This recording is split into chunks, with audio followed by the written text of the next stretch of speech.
Hi, I'm Justine McConnell, and it's a great pleasure to take part in the Actors of Dionysus Daily Dose. I'm going to read a short passage from the closing section of Omeros by the St Lucian Nobel Prize-winning poet Derek Walcott. It was first published in 1990, and the poem as a whole is a kind of riff on the Greco-Roman epics, but also engaging with oral storytelling traditions world over and throughout history. So, I'll begin.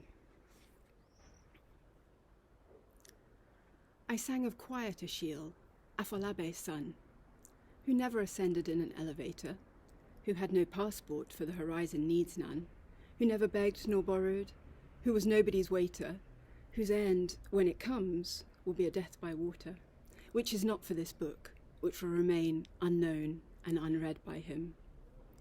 I sang the only slaughter that brought him delight, and that from necessity, of fish, sang the channels of his back in the sun.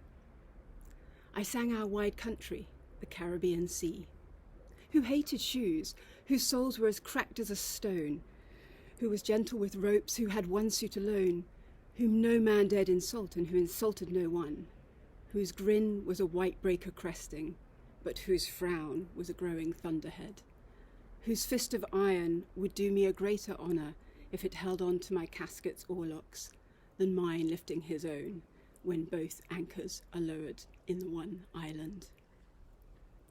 But now the idyll dies, the goblet is broken, and rainwater trickles down the brown cheek of a jar from the clay of Choiseul. So much left unspoken by my chirping nib.